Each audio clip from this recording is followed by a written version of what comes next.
Hello dear student, आप लोगों का स्वागत है जीके जीएस एएससी वाला में।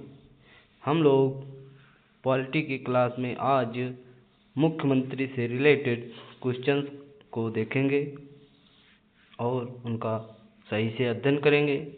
आप सभी लोग चैनल को सब्सक्राइब करेंगे, वीडियो को लाइक एंड शेयर भी करेंगे। हम लोग स्टार्ट करते हैं। राज्य की मंत्रिपरिषद का प्रधान मुख्यमंत्री होता है। इसकी नियुक्ति राज्यपाल करता है। नोट: संघ शासित क्षेत्र जम्मू और कश्मीर के मुख्यमंत्री की नियुक्ति उपराज्यपाल करता है, किंतु दिल्ली तथा पांडुचेरी में मुख्यमंत्री की नियुक्ति राष्ट्रपति द्वारा की जाती है। मुख्यमंत्री के परामर्श पर राज्यपाल द्वारा अन्य मंत्रियों की नियुक्ति की जाती है। आगे देख लेते हैं। मुख्यमंत्री तथा अन्य मंत्रियों को पद एवं गोपनीयता की शपथ राज्यपाल दिलाता है। मुख्यमंत्री राज्य सरकार के कानूनों और नीतियों को बनाने में महत्वपूर्ण भूमिका निभाता है। आगे देख लेते हैं। 91 में संविधान संशोधन अधिनियम 2003 के द्वारा अंतः स्थापित अनुच्छेद 164(1) के अनुसार किसी राज्य की मंत्रिपरिषद में मंत्रियों की कुल संख्या मुख्यमंत्री सहित उस राज्य की विधानसभा के सदस्यों की कुल संख्या के 15% से अधिक नहीं, परंतु 12 से कम नहीं होगी। अनुच्छेद 164(2) के अनुसार मंत्रिपरिषद सामूहिक रूप से विधानसभा के प्रति उत्तरदायी होती है। अनुच्छेद 164(4) के अनुसार कोई मंत्री जो निरंतर 6 माह की किसी अवधि तक राज्य विधानमंडल का सदस्य नहीं है, उस अवधि की समाप्ति पर मंत्री नहीं रहेगा।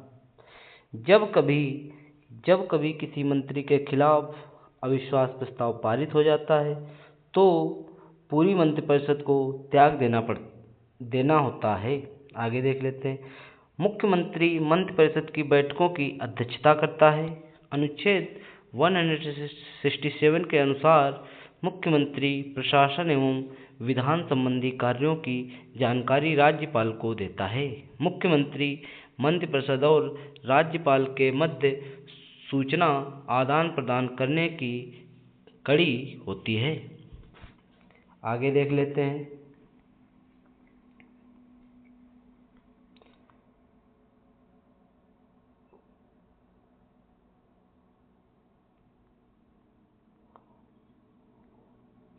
कड़ी होती है, थोड़ा रुकेंगे, पेज ऊपर चला गया है।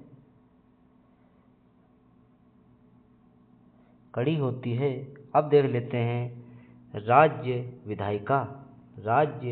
विधायिका में देख लेते हैं।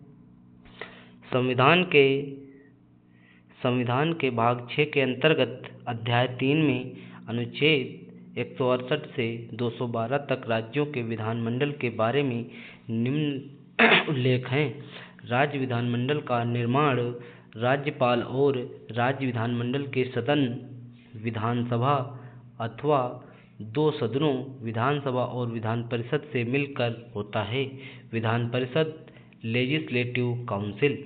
अनुच्छेद 169 के अनुसार संसद विधान परिषद का गठन एवं विघटन कर सकती है यदि संबंधित राज्य की विधानसभा द्वारा इस संबंध में संकल्प को विधानसभा के कुल सदस्य संख्या के बहुमत एवं उपस्थित तथा मत देने वाले सदस्यों के कम से कम 2/3 बहुमत से पारित किया जाए। आगे देख लेते हैं। अनुच्छेद 171 के तहत विधान परिषद के गठन का प्रावधान किया गया है। वर्तमान में 31 अक्टूबर 2019 के प्रभावों जैसे राज्य आंध्र प्रदेश 58, उत्तर प्रदेश 100, ये विधान परिषद की सीटों के बारे में बताया जा रहा है। आंध्र प्रदेश की 58 सीटें हैं, उत्तर प्रदेश में 100 हैं, कर्नाटक में 75 हैं, तेलंगाना में 40 हैं, बिहार में 75 हैं और महाराष्ट्र में 78 विधान परिषदें हैं, विधानसभा परिषद की सीटें हैं। ठीक है। विधान परिषद राज्य विधानमंडल का उच्च सदन होता है। विधान परिषद के कुल सदस्यों की संख्या संबंधित राज्य के विधानसभा सदस्यों की कुल संख्या के 1/3 से अधिक और 40 से कम नहीं हो सकती है।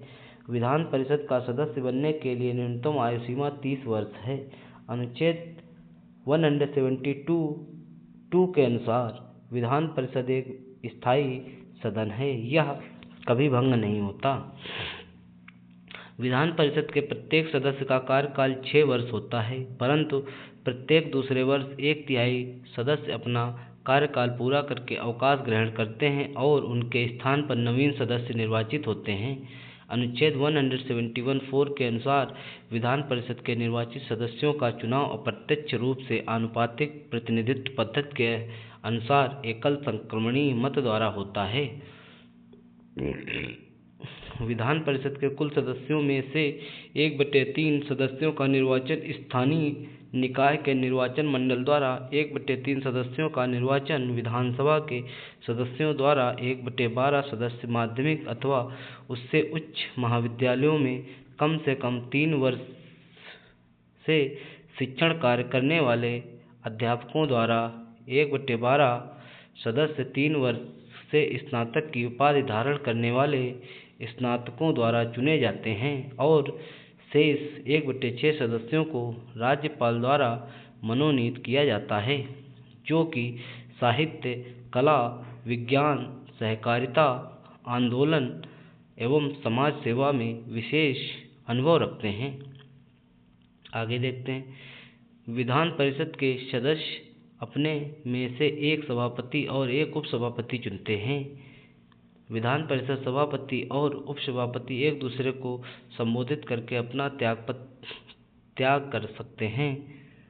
सभापति तथा उपसभापति को विधान परिषद सदस्यों द्वारा प्रस्ताव पारित करके उनके पद से हटाया जा सकता है, परंतु इस आशय में लिखित सूचना सदन द्वारा 14 दिन पूर्व उन्हें देनी होगी।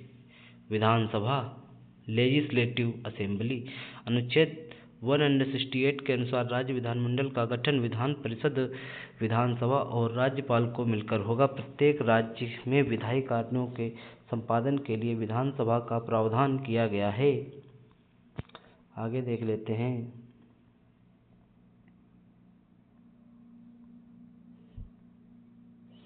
विधानसभा को निम्न सदन कहा जाता है। विधानसभा को निम्न सदन कहा जाता है। अनुच्छेद 170 के तहत विधानसभाओं की संरचना का उल्लेख किया गया है। अनुच्छेद 170(2) के अनुसार प्रत्येक राज्य को विधानसभा निर्वाचन हेतु प्रादेशिक निर्वाचन क्षेत्रों में ऐसी रीति से विभाजित किया जाएगा कि प्रत्येक निर्वाचन क्षेत्र की जनसंख्या का उसको आवंटित स्थानों की संख्या से अनुपात समस्त राज्यों में यथासाध्य एक ही हो। अनुच्छेद 177 राज्य विधानमंडल के संबंध में मंत्रियों के अधिकारों को संदर्भित करता है। 87वें संविधान संशोधन अधिनियम 2003 के तहत यह विभाजन 2001 की जनगणना पर आधारित है। विधानसभा के सदस्यों का कार्यकाल 5 वर्ष का होता है। विशेष स्थिति में राज्यपाल विधानसभा को 5 वर्ष पूर्व भी भंग कर सकता है। विधानसभा सदस्य निर्वाचित होने के लिए न्यूनतम आयु सीमा 25 वर्ष होती है। विधानसभा सदस्यों का चुनाव वयस्क मताधिकार द्वारा प्रत्यक्ष रूप से किया जाता है। प्रत्येक राज्य विधानसभा में अधिकतम 500 तथा न्यूनतम 60 सदस्य हो सकते हैं। नोट: आपदा स्वरूप गोवा और मिजोरम में 40 तथा सिक्किम में 32 विधानसभा सदस्य संख्या निर्धारित है। विधानसभा के सदस्य अपने में से एक अध्यक्ष तथा एक उपाध्यक्ष का चुनाव करते हैं। कोई विधेयक धन विधेयक है अथवा नहीं, इसका निर्णय विधानसभा अध्यक्ष द्वारा किया जाता है। विधानसभा अध्यक्ष सदन में किसी विषय पर सामान्यतः मतदान नहीं करता है, परंतु मत बराबर होने की दशा में वह निर्णय मत कास्टिंग वोट देता है। विधानसभा अध्यक्ष और उपाध्यक्ष एक दूसरे को संबोधित कर अपने हस्ताक्षर सहित लेख द्वारा अपना पद त्याग सकते हैं। अध्यक्ष और उपाध्यक्ष को विधानसभा सदस्यों द्वारा सामान्य बहुमत से हटाया जा सकता है, किंतु इस आशय की सूचना 14 दिन पूर्व उन्हें देनी होगी। विधानसभा की बैठक के लिए गणपूर्ति कुल सदस्य का 1/10 है। विधानमंडल के कार्य और शक्तियाँ: विधानमंडल को राज्य सूची के विषय पर कानून बनाने का अधिकार है। विधानमंडल को समवर्ती सूची के विषय पर भी कानून बनाने का अधिकार प्राप्त है। और परंतु इस कानून का संसद द्वारा निर्मित कानून से विरोधाभास होने पर संसद द्वारा बनाया गया कानून मान्य होता है। प्रत्येक वित्तीय वर्ष के प्रारंभ में संबंधित राज्य के वित्त मंत्री द्वारा राज्य का वार्षिक लेखा जोखा विधानमंडल के सम्मुख सदन के पटल पर रखा जाता है। धन विधेयक सर्वप्रथम विधानसभा में ही प्रस्तुत किया जाता है। धन विधेयक विधानसभा द्वारा पारित होने के पश्चात ही विधान परिषद में उसकी सिफारिशों के लिए भेजा जाता है। यदि विधान परिषद द्वारा कोई धन विधेयक 14 दिन के भीतर विधानसभा को वापस नहीं किया जाता है तो उस धन विधेयक को दोनों सदनों द्वारा पारित मान लिया जाता है और उसे राज्यपाल के हस्ताक्षर के लिए भेज दिया जाता है। विधानसभा के निर्वाचित सदस्य राष्ट्रपति के निर्वाचन में मतदान करते हैं। आगे देखते हैं। मतदान करते हैं।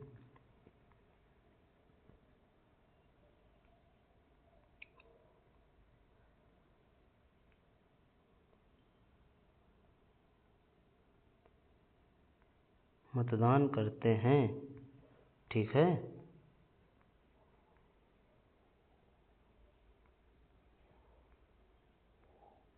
विधान परिषद के 1/3 सदस्य का निर्वाचन विधानसभा सदस्यों द्वारा किया जाता है। विधानसभा के अध्यक्ष और उपाध्यक्ष तथा विधान परिषद के सभापति और उपसभापति के वेतन और भत्ते राज्य विधानमंडल द्वारा तय किए जाते हैं।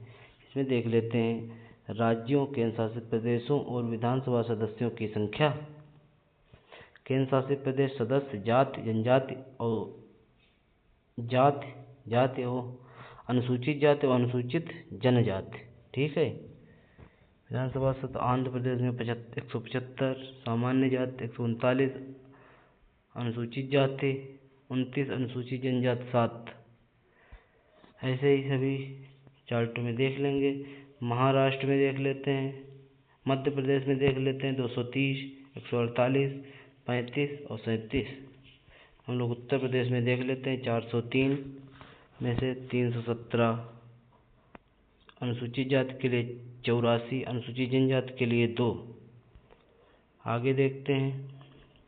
जम्मू और कश्मीर विधानसभा की 24 सीटें पाक अधिकृत कश्मीर के लिए आरक्षित रखी गईं। 1 सीट संघ बौद्ध भिक्षुओं के लिए आरक्षित है। पांडुचेरी विधानसभा की कुल सदस्य संख्या 33 है, जिसमें 30 सदस्य निर्वाचित तथा 3 सदस्य सरकार द्वारा मनोनीत होते हैं। आगे देखते हैं। भारत के राष्ट्रीय चिन्ह, राष्ट्रीय प्रतीक सारनाथ स्थित सम्राट अशोक के सिंह स्तंभ के शीर्ष भाग को भारत सरकार द्वारा 26 जनवरी 1950 को राष्ट्रीय प्रतीक के रूप में अपनाया गया। इसके निचले भाग पर सत्यमेव जयते देवनागरी लिपि में लिखा गया है, जिसे मुंडकोपनिषद से लिया गया है। राष्ट्रगान जन गण मन को संविधान सभा द्वारा 24 जनवरी 1950 को भारत के राष्ट्रगान के रूप में स्वीकार किया गया। इसके रचयिता गुरुदेव रवींद्रनाथ टैगोर हैं। इसको गाने का समय 25 सेकंड निर्धारित किया गया है, जबकि संक्षिप्त रूप में इसे 20 सेकंड में गाया जा सकता है। इसे सर्वप्रथम 27 दिसंबर 1911 को भारतीय राष्ट्रीय कांग्रेस के कलकत्ता अधिवेशन में गाया गया था, जिसके अध्यक्ष विशन नारायण धार थे। राष्ट्रगीत वंदे मातरम को राष्ट्रीय गीत के रूप में 24 जनवरी 1950 को स्वीकार किया गया। इसे बंकिम चंद्र चटर्जी द्वारा लिखित उपन्यास आनंद मठ से लिया गया है। इसे सर्वप्रथम भारतीय राष्ट्रीय कांग्रेस के 1896 के अधिवेशन में गाया गया था, जिसके अध्यक्ष रहीमतुल्ला एम सयानी थे।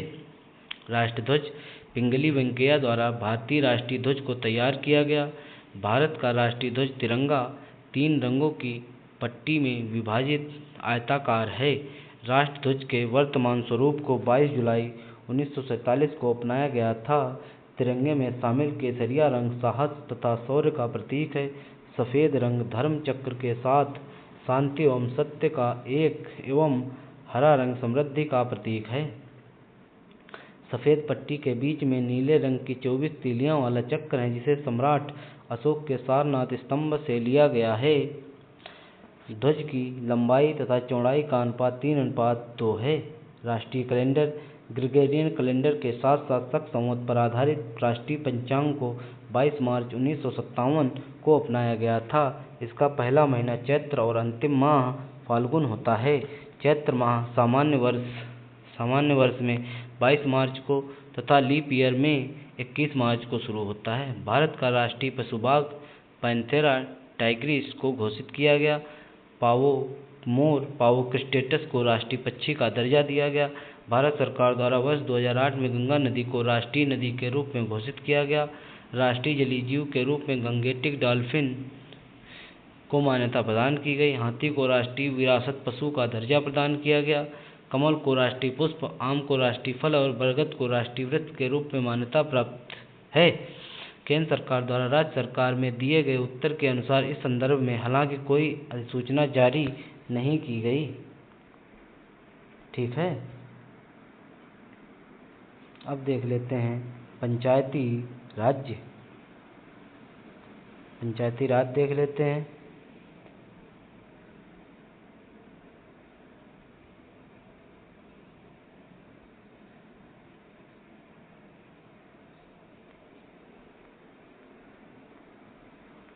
पंचायती राज हम लोग देख लेते हैं। पंचायती राज के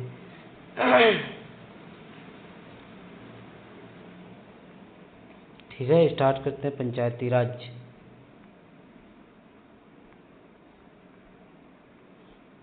पंचायती राज से तात्पर्य स्थानीय ग्रामीण स्वशासन पद्धति से है।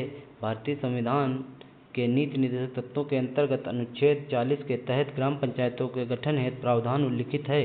73वें संविधान संशोधन अधिनियम 1992 द्वारा पंचायतों को संवैधानिक दर्जा प्राप्त किया गया। 73वें संविधान संशोधन 1992 द्वारा भारतीय संविधान के भाग 9 के अंतर्गत अनुच्छेद 243 से 243 तक एक तथा 11वीं अनुसूची के तहत पंचायती राज की व्यवस्था की गई। प्रथम 2 अक्टूबर 1959 को तत्कालीन प्रधानमंत्री जवाहरलाल नेहरू द्वारा पंचायती राज का उद्घाटन राजस्थान के नागौर जिले में किया गया था। आंध्र प्रदेश दूसरा राज्य था जहां 11 अक्टूबर 1959 को पंचायती राज्य का शुभारंभ किया गया। 73वें संविधान संशोधन अधिनियम द्वारा पंचायती राज को त्रिस्तरीय ढांचे ग्राम स्तर पर ग्राम पंचायत, खंड स्तर पर पंचायत समिति तथा जिला स्तर पर जिला परिषद के गठन की व्यवस्था की गई। ऐसे राज्य जिनकी जनसंख्या 20 लाख से ऊपर न हो को खंड स्तर पर माध्यमिक स्तर पर पंचायत का गठन न करने की छूट है। पंचायती राज से संबंधित समितियां: बलवंत राय मेहता समिति 1957, अशोक मेहता समिति 1977, GVK राव समिति 1985, LM सिंधवी समिति 1986, PK थुंगन समिति 1988। महिलाओं के लिए प्रत्येक स्तर पर 1/3 आरक्षण की व्यवस्था। पंचायतों का कार्यकाल 5 वर्ष निर्धारित है। समय पूर्व पंचायत भंग होने पर निर्वाचन 6 माह के अंदर करवाना अनिवार्य होगा। 11वीं अनुसूची में वर्णित कुल 29 विषयों पर पंचायतों को कानून बनाने की शक्ति प्रदान की गई। मेघालय, मिजोरम, नागालैंड राज्यों में पंचायतों का गठन किया गया है। इन राज्यों में एक स्तरीय जनजातीय परिषद कार्य करती है। 73वें संविधान संशोधन का अभिपालन करने वाला प्रथम राज्य मध्य प्रदेश है। अनुच्छेद 243(3) के अनुसार पंचायतों में तथा अनुच्छेद 243(3) के तहत नगर पालिकाओं के स्तर पर महिलाओं को 1/3 आरक्षण प्रदान किया गया। ग्राम सभा एक पंचायत के क्षेत्र में रहने वाले सभी वयस्कों की सभा होती है। आगे देखते हैं नगर पालिकाएं। 74वें संविधान संशोधन अधिनियम के द्वारा संविधान के भाग 9 का 18 नए अनुच्छेद 243 से 243 तक तथा 12वीं अनुसूची को जोड़ा गया है। 12वीं अनुसूची में कुल 18 विषय का उल्लेख किया गया है जिनका उत्तरदायित्व नगर पालिकाओं को सौंपा गया। इसमें नगर पालिकाओं के संबंधित प्रावधान किए गए। नगर पालिका मुख्यतः 3 प्रकार की है: नगर पंचायत, नगर पालिका परिषद तथा नगर निगम। आगे देख लेते हैं। नगर पालिकाओं का कार्यकाल 5 वर्ष होता है। सर्वप्रथम 1688 ईस्वी में मद्रास में नगर निगम की स्थापना की गई थी।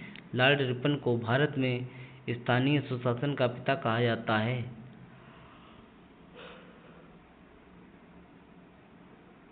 केंद्र राज्य संबंध। भारतीय संविधान के तहत केंद्र तथा राज्यों के मध्य शक्तियों का विभाजन विधायी, प्रशासनिक तथा वित्तीय क्षेत्र में किया गया है। केंद्र राज्य संबंधों को 3 दृष्टिकोणों से समझा जा सकता है: विधायी संबंध, 2 प्रशासनिक संबंध और 3 वित्तीय संबंध। विधायी संबंध।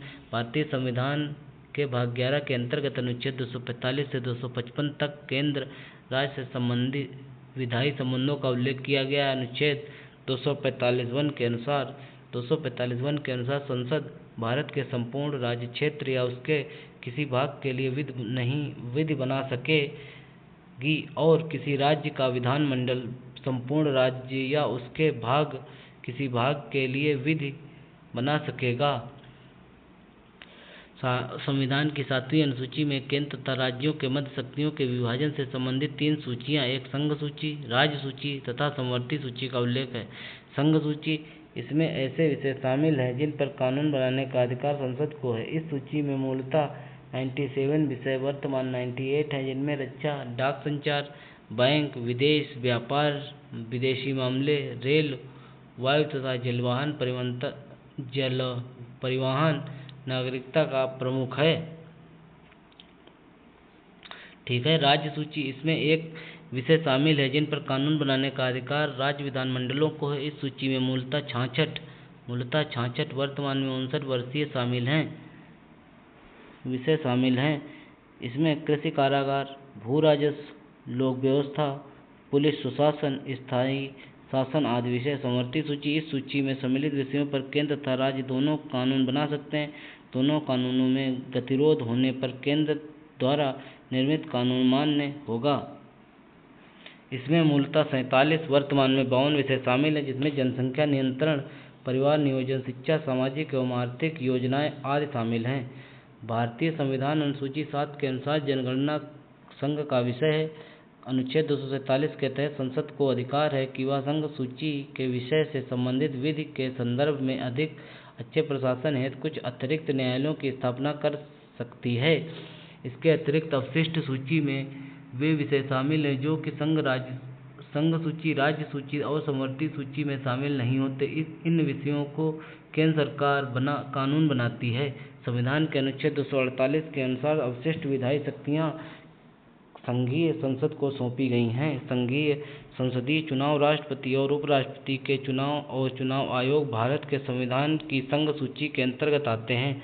राज्य सूची के विषय पर संसद की शक्ति अनुच्छेद 249 के तहत यदि राज्यसभा अपने उपस्थित और मत देने वाले सदस्यों के 2/3 बहुमत से राज्य सूची के विषय में राष्ट्रीय हित की घोषित कर दे तो संसद उस पर विधि बना सकती है, परंतु इस प्रकार की विधि मात्र 1 वर्ष तक प्रभावी रहेगी, लेकिन इस विधि को 1 वर्ष के लिए भी अनेक बार बढ़ाया जा सकता है। ठीक है।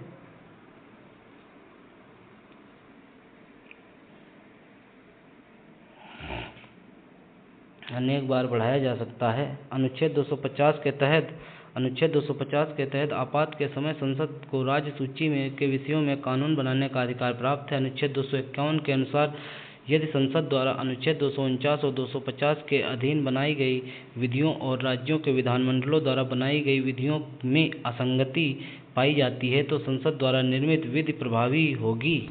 ठीक है, प्रभावी होगी।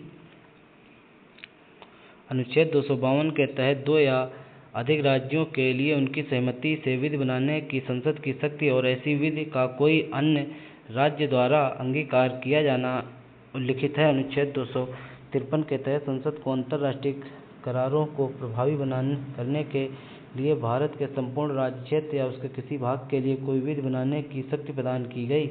2 प्रशासनिक संबंध। हरिओम।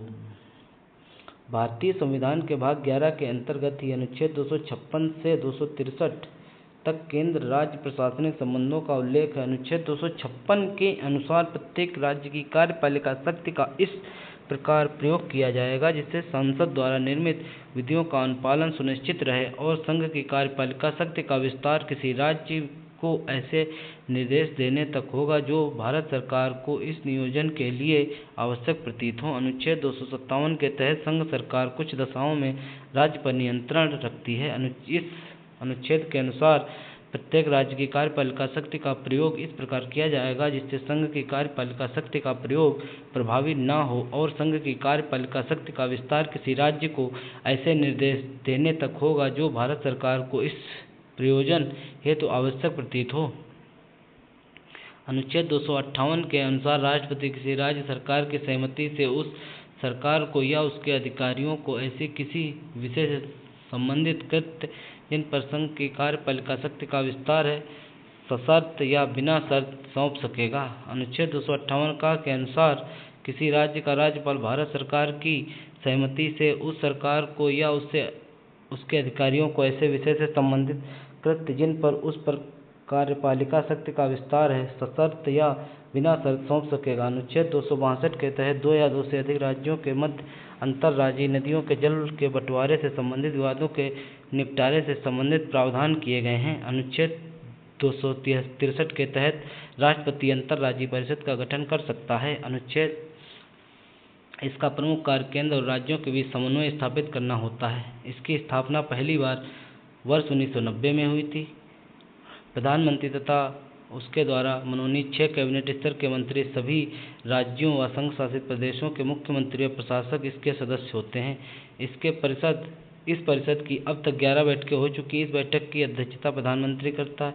वित्तीय संबंध भारतीय संविधान के भाग 12 के अंतर्गत अनुच्छेद 268 से 281 तक केंद्र राज्य के मध्य वित्तीय संबंधों का प्रावधान किया गया। अनुच्छेद 265 के अनुसार कोई कर विधि के प्राधिकार से ही अधिरोपित या संग्रहित किया जाएगा अन्यथा नहीं।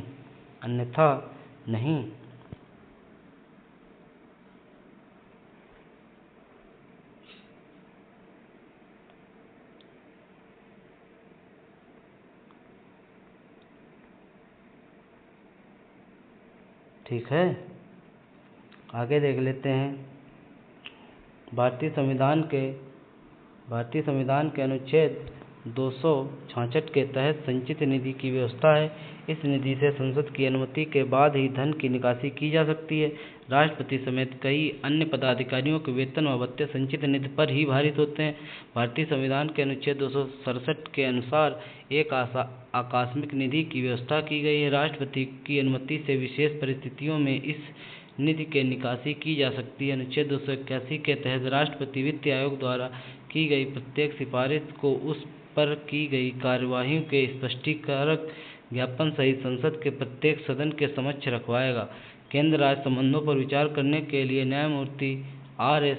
सरकारिया की अध्यक्षता में जून 1983 में एक आयोग गठित किया गया था।